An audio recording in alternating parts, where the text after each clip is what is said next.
remember the click. No gunshot, just the click. And the silence that followed. That meaningful silence.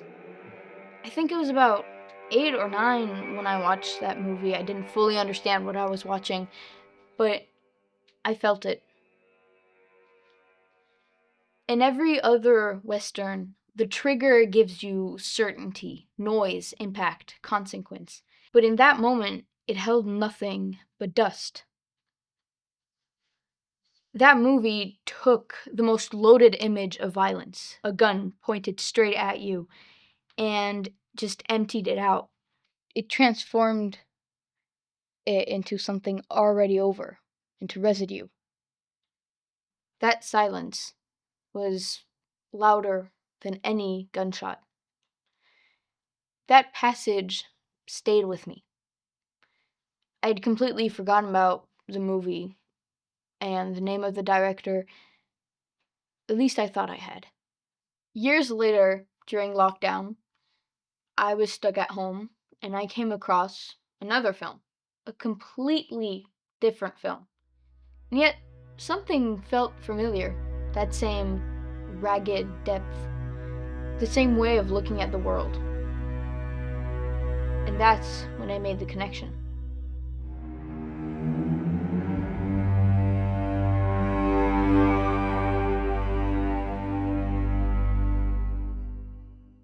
My name is Eden Smallwood, and I'm a filmmaker.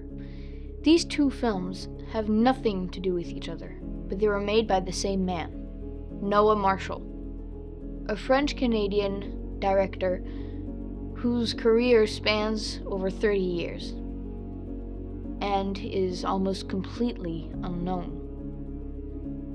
His films didn't find their audience. They were released at the wrong time, and some were simply never seen. When I started looking into his work, I realized that his life was filled with gaps, silences, contradictory stories. This documentary isn't about restoring his reputation, nor is it a tribute. It's an attempt to understand. Who was Noah Marshall? What do his films tell us about him, now that he's no longer here to explain them? That's the story you're about to discover. After deciding to make that documentary, I knew I couldn't do it alone. Noah Marshall was French-Canadian. Most of the informations about his films, collaborations, life, are scattered between countries, and most of it took part in France. That's when I decided to contact Sunny. Sunny is a journalist based in France. Before switching to journalism, she and I had done 1 year in the same film school, where we worked on various projects. I reached out to her with a simple message. I was working on a documentary about a filmmaker that no one remembered. I didn't have answers, just questions. She called me back a few days later, and we started talking about films that disappeared, about unfinished stories, about what gets lost when no one is here to document it. And that was the starting point of our investigation. Quand Aden m'a contactée, je ne connaissais pas le nom de Noah Marshall.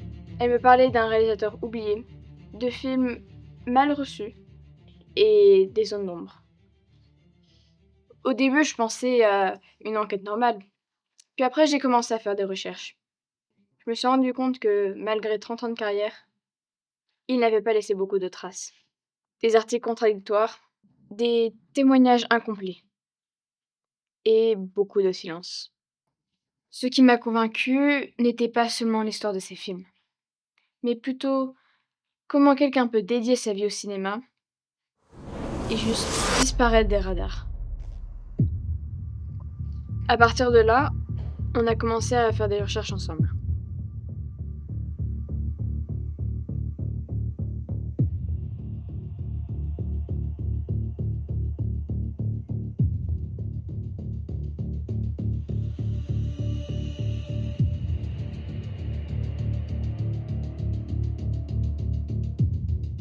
Les débuts étaient assez compliqués.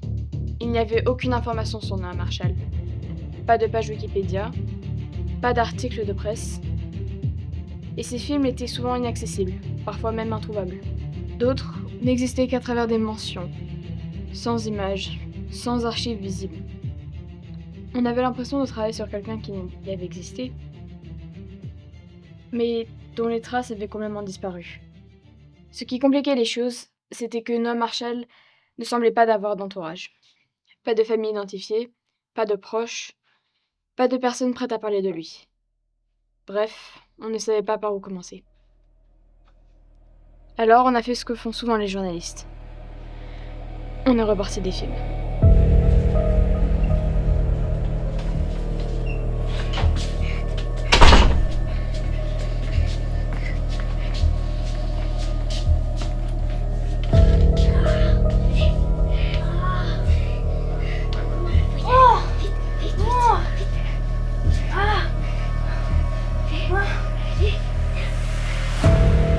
Ça fait mal.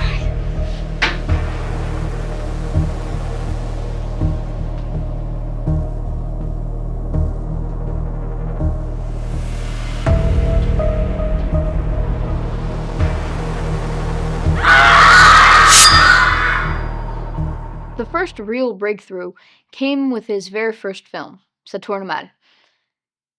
After weeks of searching, I finally got my hands on a VHS copy.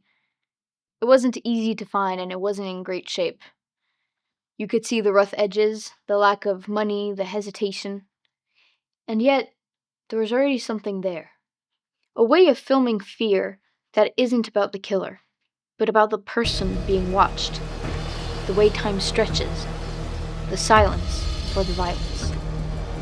Watching it, I realized it wasn't just a failed first film. It was the work of someone who was already trying to say something, even if he didn't quite know how yet. En poursuivant nos recherches, on a trouvé une vieille interview datant de son premier film, Ça tourne mal. C'est une interview de la jeune actrice Émilie Salé. Elle avait 8 ans à l'époque. L'interview a été réalisée après la sortie du film, pour une télévision locale. Les images sont de très mauvaise qualité, mais c'est l'un des seuls témoignages que nous avons sur Noah Marshall à cette époque. Au début, j'avais un peu peur, mais en fait, c'était pas un vrai couteau. Et le monsieur était gentil. Noah disait toujours qu'il fallait pas courir trop vite. Sinon, on voyait plus mon visage à la caméra. Des fois, il parlait pas beaucoup. Il regardait juste. Et quand il disait action, tout le monde devait se taire. Je crois qu'il aimait bien quand on faisait pas semblant. Ça tourne mal est un film profondément imparfait. La mise en scène est hésitante, le scénario est parfois maladroit, et le manque de moyens est visible sur chaque plan. Mais ce serait une erreur de s'arrêter là. J'ai découvert le film tardivement, à la fin des années 90. À l'époque, il était quasiment introuvable. Lors de sa sortie, en 1990, les critiques l'ont accueilli très froidement, voire violemment. On sortait des années 80, une décennie où le cinéma d'horreur avait explosé. Le genre était arrivé à saturation. Répétitif, surexploité et souvent méprisé. En 1990, plus personne n'attendait un petit slasher fauché. Et pourtant, avec du recul, le film contient quelque chose de fragile. Une attention au visage, à l'attente, à la peur comme état, plutôt que comme spectacle. Noah Marshall n'était pas un grand styliste, mais il filmait déjà comme quelqu'un qui observait ses personnages, plus qu'il ne les utilisait. C'est sans doute pour ça que le film a été mal compris. Il est sorti trop tard. Ce n'est pas un film maudit. C'est seulement un film mal synchronisé avec son époque. L'échec de Ça tourne mal a profondément affecté Noah Marshall. Mais sur cette période-là, on n'a pas beaucoup d'informations. Peu d'interviews, peu de témoignages. C'était comme si c'était volontairement effacé de la surface de la Terre. En cherchant autrement, on s'est retourné vers des archives plus anciennes, celles de son école primaire. Nous y avons trouvé une vidéo et un enregistrement sonore. 2 camarades de classe parlent de Noah, de celui avant les films. Noah, il parle pas beaucoup. Il reste souvent à part. Mais il regarde tout le temps les autres enfants, les adultes, des fois, on a l'impression qu'ils jouent des trucs dans sa tête. Il dessine beaucoup, c'est pas des trucs joyeux, c'est plus sérieux. Quand tu lui demandes ce qu'il veut faire plus tard, il dit pas pompier ou footballeur. Il dit juste je veux raconter des histoires. On le trouve un peu bizarre. Dernière poussière sur l'asphalte is born from a meeting. While researching the film, I was able to get in touch with its French screenwriter, Lenny Wasser. He co-writes the film with Marshall, and together they share one desire: to break the codes of the Western, to tear them away from their mythic wide-open spaces, and confront them to a harsher, more contemporary world. Lenny agreed to look back on the origins of the project and on the precise moment where it all began. J'ai rencontré Noah en Espagne en 92. Oui, 92. On s'est retrouvés au milieu de nulle part, dans le désert de Bardenas. On s'est alors mis à parler de cinéma, de décor, de solitude. On était entourés de poussière, de silence. Ça ressemblait presque à un western, mais sans les cow-boys. C'est là que l'idée nous est venue de faire un western urbain. Prendre l'esprit du genre, l'errance, la violence, la frontière, et le déplacer sur l'asphalte, dans un monde plus moderne, plus sale, plus nerveux. This movie feels out of step with its time. Yes, it's rough and sometimes clumsy, but it's deeply sincere. It didn't find its audience back then. But now it feels like the beginning of something completely new.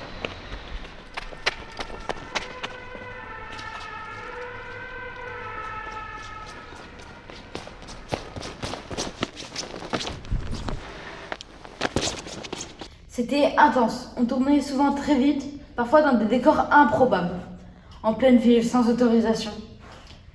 Noah voulait quelque chose de très brut. Il disait souvent « laisse faire, ne joue pas trop ». Au début, ça m'a déstabilisée. J'avais envie de bien faire, de lui montrer que je pouvais porter le film. Lui, il voulait surtout que je sois là et que je vive pour le moment.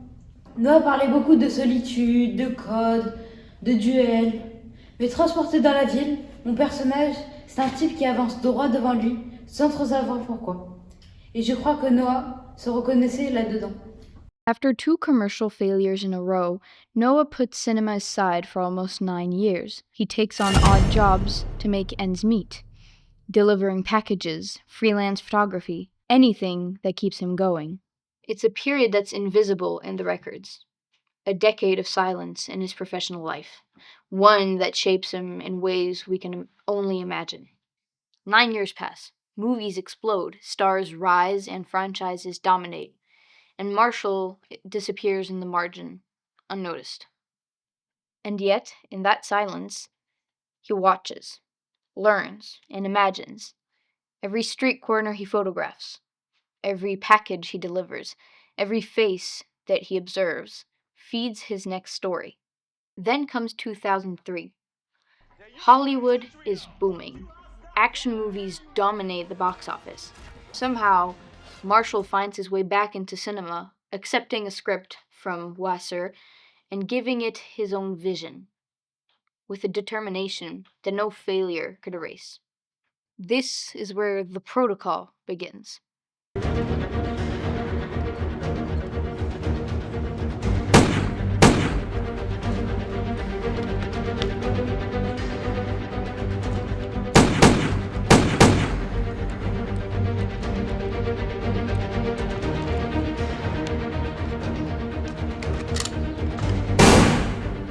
J'ai rencontré Noah sur le tournage de The Protocol. C'est épuisant. Les journées sont longues, les horaires impossibles. Et lui, il essaye de trouver sa place dans un monde qui lui ressemble pas. Il n'a jamais tourné à cette échelle-là. Les plateaux sont immenses, les caméras innombrables, et il y a des assistants partout. Mais lui, Noah, il reste lui-même. Il analyse, il observe. Et enfin, il nous impose rien, mais on sent bien qu'il sait exactement ce qu'il veut. Ce film, c'est lui qui apprend Hollywood. Mais en même temps, il essaye de lui faire accepter sa manière de tourner. The Protocol, pour moi, c'est un tournage assez particulier parce qu'en fait, Noah, il arrive avec une vision très précise, mais aussi avec une forme de fragilité. En fait, on sent qu'il cherche constamment l'équilibre entre ce qu'il est et ce qu'on attend de lui. Il a aussi beaucoup de doutes, mais jamais pour ses personnages. Sur les costumes, il est très attentif aux détails. En fait, il veut que tout raconte une histoire, même si on le verra peut-être jamais. C'est un tournage éprouvant, oui, mais profondément sincère. Il essaie pas de jouer au réalisateur hollywoodien, mais il essaie juste de faire son film. La sortie du film The Protocol est un choc. Le film sort au mauvais moment, face à des monstres comme le Seigneur des Anneaux, qui monopolisent toute l'attention. La critique est sévère, parfois expéditive. On reproche au film son manque d'identité, son classicisme, sans vraiment chercher à comprendre d'où vient Noah et ce qu'il tente de faire. Très vite, The Protocol disparaît des écrans. Il est éclipsé, oublié, presque immédiatement. Pour Noah, c'est une nouvelle désillusion. Après avoir tenté de trouver sa place à Hollywood, il comprend que ce système n'est peut-être pas fait pour lui, ou qu'il n'est pas fait pour le système. I still struggle to understand Noah Marshall's intentions on The Protocol. On paper, it's the biggest film, the largest budget he ever had, and the widest release. And yet, it also feels like his smallest work. There's something restrained, almost muted, in the way the film unfolds, as if Marshall is holding back. I can't help thinking that he was crushed by the Hollywood machine, that the system smoothed out his rough edges, the very thing that makes his earlier films unique. I wanted to make a film that moves, not just physically, but politically, emotionally. I thought scale would help, bigger sets, bigger stakes. But scale is a language, and I wasn't fluent yet. Hollywood has very precise rules about fear, tension, clarity. The Protocol looks like my film, but it didn't always sound like my voice. That gap, that's where the film breaks. La post-prod de The Protocol est extrêmement compliquée. On est pris entre des contraintes de studio, des délais très serrés et la vision de Noah qui est beaucoup plus fragile, beaucoup plus nuancée que ce que le film doit être à l'arrivée. Noah est frustré, évidemment. Il sent que le film lui échappe par moments, mais en même temps, il ne lâche jamais complètement. Même quand il doute, même quand il se sent mis à l'écart, il veut toujours que le résultat soit à la hauteur de ce qu'il a promis aux acteurs et à lui-même. Un combat permanent entre exigence et compromis. Et je trouve qu'on retrouve cette tension dans le film. Ce protocole, c'est un film que je défends depuis longtemps. Je comprends les critiques, vraiment. Mais je pense qu'on est passé à côté de quelque chose. Si on regarde le film attentivement, on retrouve des thématiques très fortes chez Noah Marshall. L'isolement, la perte de contrôle, des personnages écrasés par des systèmes qui les dépassent. Pour moi, ce protocole n'est pas un échec total. C'est un film imparfait? Oui, mais traversé par la voile de Noah malgré tout. After The Protocol, Noah disappears again. This time not in silence, but in retreat. Sous le ciel de cendre feels like a refusal of scale, of spectacle, of speed. It's an intimate film, almost anachronistic for its time. Letters instead of explosions, words instead of noise. It feels more like a shelter than a career move, a place where Noah can finally breathe.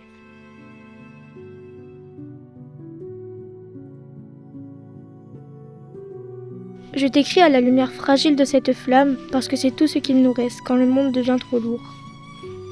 J'écris lentement pour ne pas réveiller ce qui dort sous les ruines. Chaque mot est un pas de plus vers toi. Il y a eu le bruit, la poussière, les mots qu'on n'a pas su dire. On nous a appris à baisser les yeux, à attendre que ça passe. Et je refuse d'oublier ce que nous avons été. Et ce ciel, toujours le même, chargé de cendres. Écrire, c'est retarder l'oubli.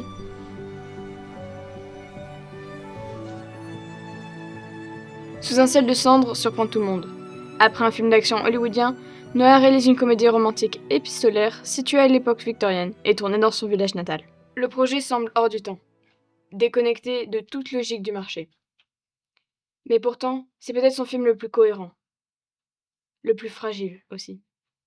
On a le sentiment qu'il ne cherche pas à convaincre, ou à prouver quoi que ce soit. Il essaie seulement de raconter une histoire, comme quand on écrit une lettre qu'on n'est pas sûr d'envoyer. Sous un ciel de cendres est un tournage d'une précision remarquable. Tout est millimétré. Les cadres, les déplacements, le rythme des échanges, rien n'est laissé au hasard. Noah travaillait presque comme un horloger. Il refuse toute improvisation inutile, non par rigidité, mais parce que chaque élément doit servir l'émotion contenue du film. C'est un résultat, à mes yeux, une œuvre discrète, majeure, pudique, mais d'une cohérence rare. C'est un film qui ne sert jamais à séduire directement. Il demande du temps, de l'attention, du silence. Et c'est précisément pour cela qu'il est passé inaperçu à sa sortie. Aujourd'hui encore, il continue d'exister à contre-courant. C'est souvent le destin des films essentiels. Sous le ciel de cendres est un film que j'aime profondément. Peut-être car il est resté en marge. Mal aimé, mal compris. C'est un film qui ne cherche pas à s'imposer, qui avance à pas feutrés, comme une confidence murmurée à l'oreille du spectateur. Il y a dans chaque plan une immense délicatesse, une attention au temps, à l'attente, à ce qui ne se dit pas. On a souvent reproché au film sa lenteur, son classicisme, son anachronisme.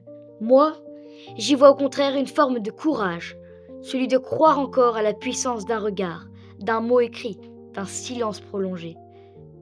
Sous un ciel de cendres n'est pas un film spectaculaire, c'est un film qui reste. Et parfois, c'est tout ce que l'on demande au cinéma. Le tournage sous un ciel de cendres est très différent de ce que j'ai connu. Il y a beaucoup de silence et d'attente aussi. Noah parle peu, mais quand il parle, c'est toujours juste. C'est quelqu'un de très secret. Il n'explique jamais vraiment ses intentions. Il te fait confiance et il attend que tu trouves par toi-même. Il dirige presque par petites touches. Un geste, un déplacement, une respiration. Il cherche quelque chose de très intérieur. Et en même temps, on voit qu'il sait ce qu'il veut. Moi, je pense que derrière cette discrétion, il y a une vraie maîtrise. Un sens du rythme, un sens du cadre. Une exigence énorme. On voit qu'il met beaucoup du sien dans ce film, sans jamais rien dire. C'est peut-être pour ça qu'il est si spécial, si marquant. With Dania Poussey sur l'Asphalte, Sous le ciel de cendres is the second film that made me fall in love with Noah Marshall's work. It seems to go against everything its time demands. It's quiet when it should be loud, and it waits when it should rush. Watching it feels like entering a private space, a film made for no one, and yet it's deeply personal. It doesn't ask for attention, it asks for patience. In a world that's constantly moving forward, Sous le ciel de cendres dares to stand still, and that's why it matters to me. L'écriture de Sous un ciel de cendres est à l'opposé de ce que nous avions connu auparavant. Avec Noah, on ne cherche pas l'efficacité dramatique immédiate, on travaille sur la retenue, sur ce qui se dit à distance. Noah insiste beaucoup sur le rythme intérieur du texte. Il n'enlève plus qu'il n'ajoute. Ce n'est pas un film d'amour classique. C'est un film sur ce qui reste quand on ne peut plus dire autrement que par l'écriture. Produire The Protocol et Sous un ciel de cendres, c'est comme produire deux films de deux réalisateurs différents. The Protocol, c'est l'ampleur, la pression, la vitesse. Tout est urgent, chaque décision est discutée, négociée, remise en question. Noah se bat en permanence pour préserver un fragment de sa vision. Sous un ciel de cendres, c'est l'inverse. Un budget plus modeste, moins d'attente et soudain plus de liberté. Noah est plus calme, plus concentré, il sait exactement ce qu'il veut, et tout aussi clairement ce qu'il refuse de faire. Après la sortie de son film Sous un ciel de cendres, Noah disparaît complètement. Plus d'interviews, plus d'apparitions publiques, plus de films. Sa trace se dilue. À cette période-là, les informations sont encore plus rares et très contradictoires. Mais une rumeur revient souvent. Noah serait retourné en Espagne, loin des projecteurs, où il aurait rencontré Paola, une jeune Espagnole. Une relation discrète, presque invisible à l'image de Noah à ce moment-là. D'après quelques témoignages que nous avons pu recouper, une histoire commence. Et pour la première fois depuis longtemps, Noah ne cherche pas à faire de film, mais seulement à vivre sa vie. This part of the story is difficult. During researching, I came across an article in a local Spanish newspaper reporting a car accident late at night on a secondary road. Noah was driving, and Paola was sitting next to him in the passenger seat. The article says that another driver, intoxicated, lost control of his vehicle, and the impact was violent. Paola didn't survive, and Noah did. The article is brief, almost clinical. Dates and facts, and only the names which are strictly necessary. Reading it, it's hard not to think that this moment changes everything. Not just his life, but his movies as well. From that point on, Noah Marshall is not the same filmmaker, and maybe he no longer wants to be called one at all. Après l'accident, nos échanges deviennent rares. Quelques messages très courts, juste assez pour savoir qu'il rentre en France. Puis, il se replie complètement sur lui-même. Il s'isole, ne répond plus aux appels. Je ne veux pas trop m'avancer, mais il est évident qu'il ne va pas bien. Il y a des signes de dépression, des problèmes d'alcool. Rien n'est jamais dit frontalement. Mais dans le silence, dans les délais, dans le ton de ses messages, on le sent. Noah n'est plus un réalisateur en crise. C'est un homme qui essaie de survivre à quelque chose qui lui est insupportable. There's a story I hesitate to tell. It was shared with me by a nurse that worked in the hospital that Marshall was admitted in 2013. I don't know if it's true, but I want to believe that it is, because it's the first hopeful story I have heard about him in years. He was hospitalized for years of excess. He is in terrible shape. During his recovery, he shares a room with another patient. They start talking, they pass time, nothing extraordinary. But one evening, late on television, a film starts playing, Dernière poussière sur l'asphalte. And Noah's roommate is so excited. He says that that's his favorite movie and that it marked him and that he should really, really watch it. He has no idea that the man right next to him actually made it.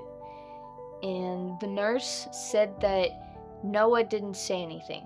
He just listened, and that he was deeply shaken by what he just heard.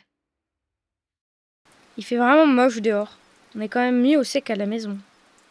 Qui sait ce qui serait arrivé si j'étais allée dehors et si j'avais bravé la pluie, le vent, les flaques? Peut-être que j'aurais trouvé un refuge bien mieux qu'ici. Un endroit plus lumineux, plus grand, avec plus de gens. C'est tout petit ici. Personne ne vient jamais de toute façon. Mais qui sait combien de temps j'aurais été sous la pluie avant de trouver le bon endroit? Si ça se trouve, d'ici à ce que je trouve cet endroit, j'aurais été trop trempée pour qu'on m'y laisse rentrer.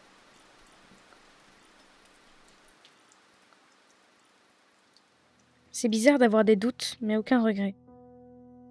For him, this moment is a revelation. The revelation. That his films mattered. That they reached someone, somewhere. And that cinema might still be waiting for him. And after losing everything, Noah Marshall decided to make one last film. Not to be remembered, but to remember.